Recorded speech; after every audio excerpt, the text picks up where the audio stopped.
Across the battlefields of the ancient world, there was one sight that froze men in their tracks: the Phalanx, a living wall of iron, thousands of soldiers locked shoulder to shoulder, their spears thrust forward like the teeth of some monstrous beast. It crushed Athens, it broke the pride of Persia, and under Alexander the Great, it carved a path across continents. To face the Phalanx was to face death itself. Its power was absolute, yet also dangerously fragile. One flaw in the ground, one strike at the flank, and the machine could shatter in an instant. This is not just the story of a formation. It is the story of glory and terror, of discipline and weakness, of how the greatest weapon of its age rose to dominate the world, and how it was finally broken. The story of the Phalanx begins in ancient Greece, but it was Philip II of Macedon who transformed it into the most feared weapon of its age. Before Philip, Greek city-states had already used the hoplite phalanx, lines of citizen soldiers armed with spears and shields, standing shoulder to shoulder in rigid blocks. It was powerful, but also limited. Spears were short, formations shallow, and battles often turned into shoving matches that demanded sheer strength. Philip returned to Macedonia after years of studying warfare in Thebes. He had seen firsthand how Theban generals like Epaminondas had reshaped Greek tactics. Drawing from these lessons, he introduced something radical: the sarissa, a spear nearly twice as long as the traditional hoplite's weapon. 6 meters of ash wood tipped with iron, so long that 5 full ranks of men could project their spears beyond the first line. The Macedonian phalanx was no longer a loose wall of men. It became a forest of spears, bristling like a porcupine, advancing as a single machine. To hold the sarissa required both hands, so soldiers carried smaller shields strapped to the forearm. Their armor was lighter, making them faster to deploy. But the true strength lay in depth. The formation stretched 16 men deep, each rank pushing forward, their spears overlapping in a deadly hedge. The test came at the Battle of Chaeronea in 338 BC. The combined forces of Athens and Thebes, two of the greatest powers of Greece, stood against Philip's Macedonian army. Facing them, the Phalanx advanced like an unstoppable wall. The Athenians struggled to pierce the forest of sarissas. Their shorter spears could not reach through, and each attempt to close in was met with iron tips that drove them back. On the Macedonian left, a young commander led the decisive charge. Alexander, only 18 years old, cutting through the sacred band of Thebes. It was a slaughter. Greece, the land of independent city-states, was brought under Macedonian dominance. Compared to the earlier hoplite line, Philip's phalanx was a revolution. Imagine standing with a 2-meter spear against an enemy holding a 6-meter pike. The longer reach decides who strikes first. Imagine a shallow line of 10 ranks colliding with 16. Weight, momentum, and sheer pressure crushed the weaker wall. The phalanx was not only a formation, it was a statement of discipline and unity. Every man was a cog in the machine, and the machine itself became a weapon greater than the sum of its parts. Yet the phalanx was not invincible on its own. Philip understood this. He never relied on the formation in isolation. He paired it with cavalry, the famed companion cavalry that could sweep around an enemy once the phalanx had fixed them in place. This was the genius of Macedonian warfare. The phalanx as the hammer, the cavalry as the anvil. And it was his son, Alexander the Great, who would take this strategy beyond Greece and use it to smash the mighty Persian Empire.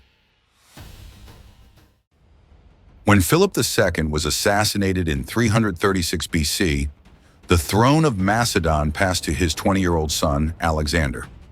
Few could have predicted that within a decade, this young king would carve out one of the largest empires the world had ever seen.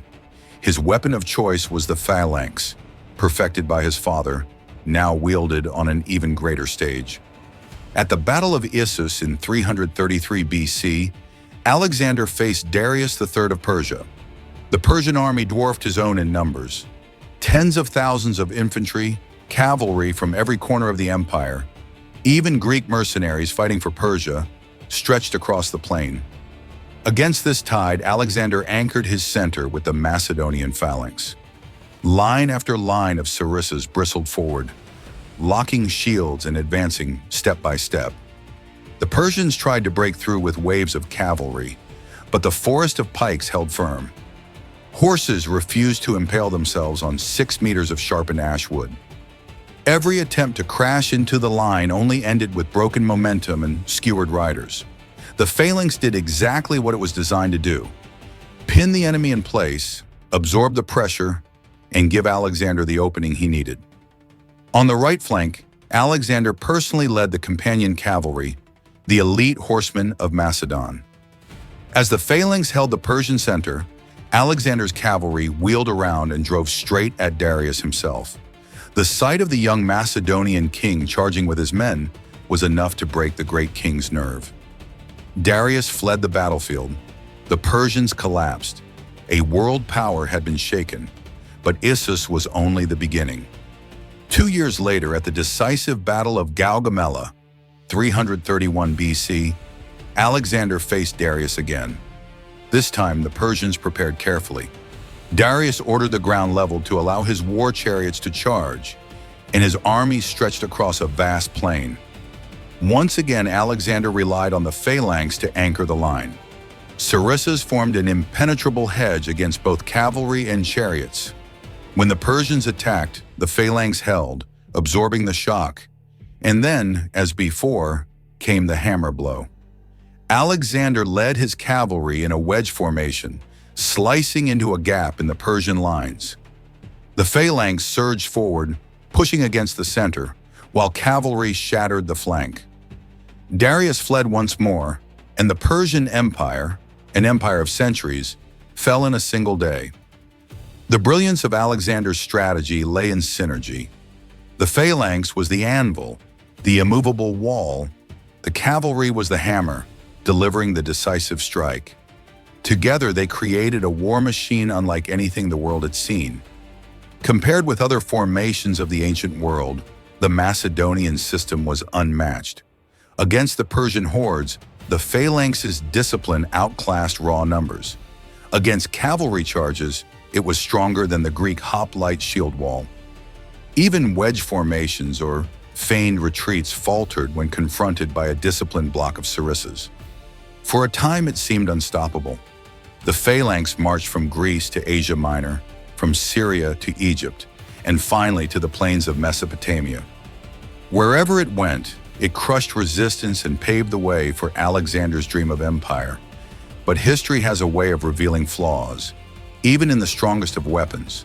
The very rigidity that gave the phalanx its power would, in time, also expose its greatest weakness. To understand why the phalanx terrified its enemies, we must look closely at its strengths. For centuries, this formation was the definition of battlefield dominance. The first and most obvious advantage was reach. A Macedonian sarissa stretched nearly 6 meters. Imagine standing with a spear just 2 meters long, facing a wall of pikes 3 times your length. The outcome was decided before blades ever crossed. 5 ranks of soldiers could strike at once, each pike protruding beyond the line in front. It meant that any enemy trying to close in was skewered long before they reached the first Macedonian shield. The second strength was cohesion. The phalanx was not just a group of men, it was a machine. 16 ranks deep, every soldier pressed forward, the rear ranks pushing the front, creating constant pressure. Shields overlapped, pikes leveled, and step by step, the formation advanced like an iron wall. Unlike looser formations, it did not break into scattered duels. It fought as one, overwhelming the enemy through sheer collective force. Then came discipline. The men of the phalanx were drilled relentlessly. They learned to move as a single body, to wheel left or right on command, to keep formation even in the chaos of battle. This discipline turned them into more than soldiers. It turned them into gears in a war machine. Against undisciplined armies, this was devastating. At Chaeronea, Athenian hoplites, brave but less coordinated, were simply ground down by the relentless advance. And there was psychology. Facing the phalanx was like staring at death itself. A forest of iron-tipped spears glinting in the sun, an endless hedge that seemed impossible to break. Horses balked before charging it. Infantry lost courage as the line drew near. Fear won battles before swords even clashed. Compared to other formations, the superiority was clear. The shield wall of Germanic tribes or Viking centuries later offered solid defense, but it lacked the deadly reach of the sarissa. The wedge formation, favored by cavalry to pierce enemy lines, could smash through weaker troops. But against a phalanx 16 men deep, it shattered on the points of 100 spears. Even the Roman maniple system, which would one day defeat the phalanx, could not match its raw frontal power in an open plain. This is why Alexander relied on it again and again. At Issus, it pinned the Persian army, allowing his cavalry to strike. At Gaugamela, it held the line against war chariots and endless infantry. The phalanx was the anvil upon which empires broke. For a moment in history, it was as close to invincible as any battlefield formation could be. Wherever the phalanx advanced, through Asia Minor, across the Nile in Egypt, onto the plains of Mesopotamia, it crushed resistance. It was the embodiment of Macedonian power, a formation that turned ordinary men into an unstoppable force. And yet, history reminds us that strength always comes with a shadow. The very qualities that made the phalanx so formidable would, in time, reveal its fatal flaws. For all its terrifying power, the phalanx carried within it the seeds of its own destruction. What made it strong also made it dangerously fragile. The first weakness was mobility. The phalanx required flat, open ground to maintain its integrity. On level plains, it was a juggernaut, but on uneven terrain, hills, broken fields, forests, it faltered. 16 ranks of men with 6-meter spears could not easily maneuver around rocks, gullies, or slopes. A single disruption in the line could ripple through the ranks, breaking the unity that gave the formation its strength.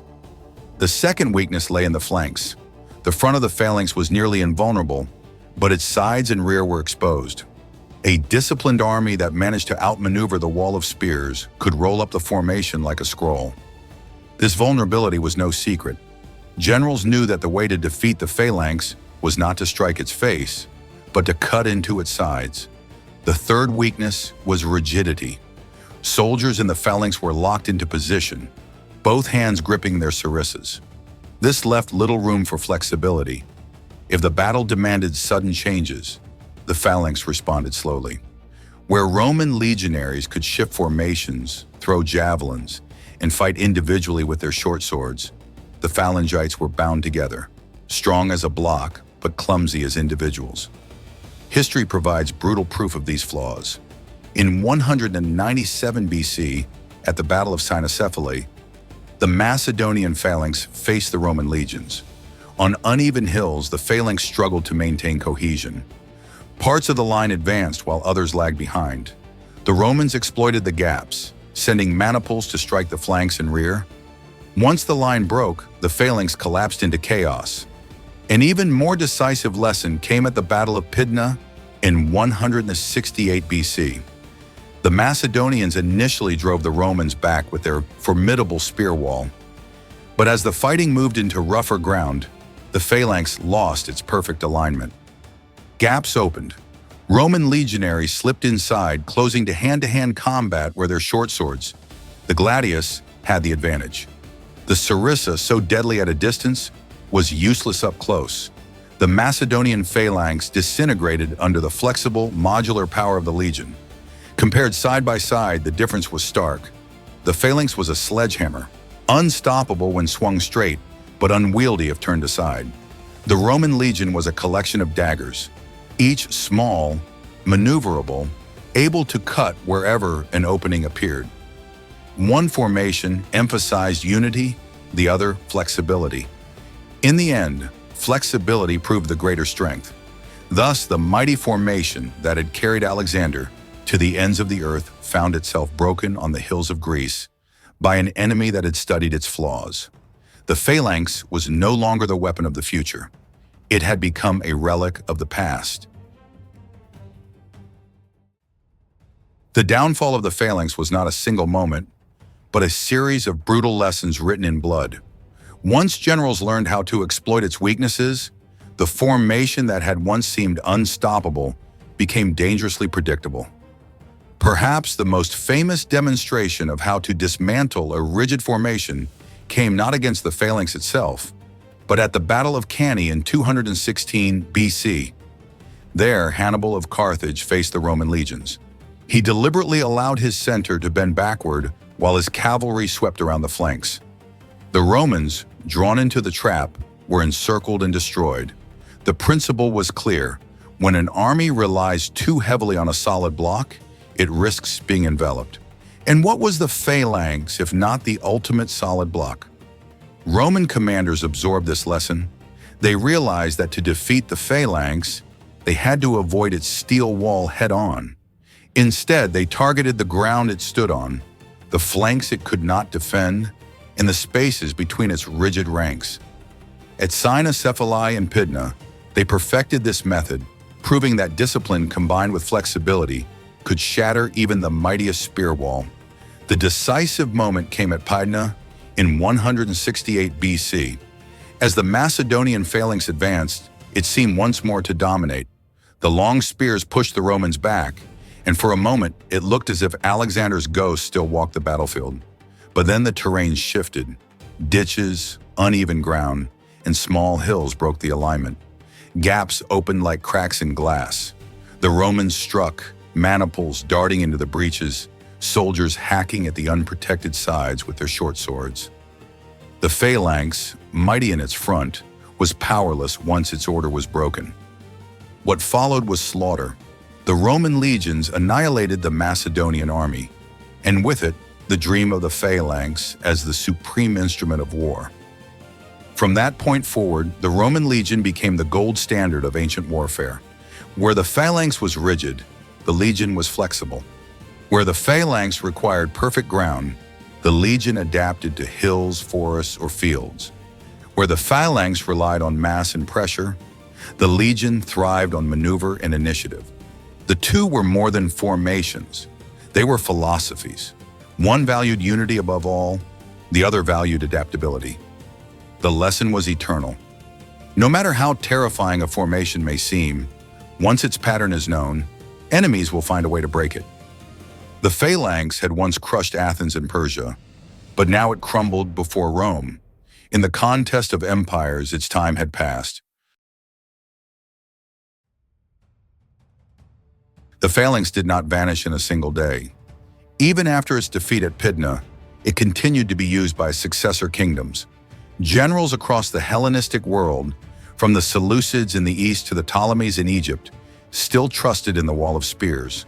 Yet each time it met the Roman legions, the outcome grew more predictable.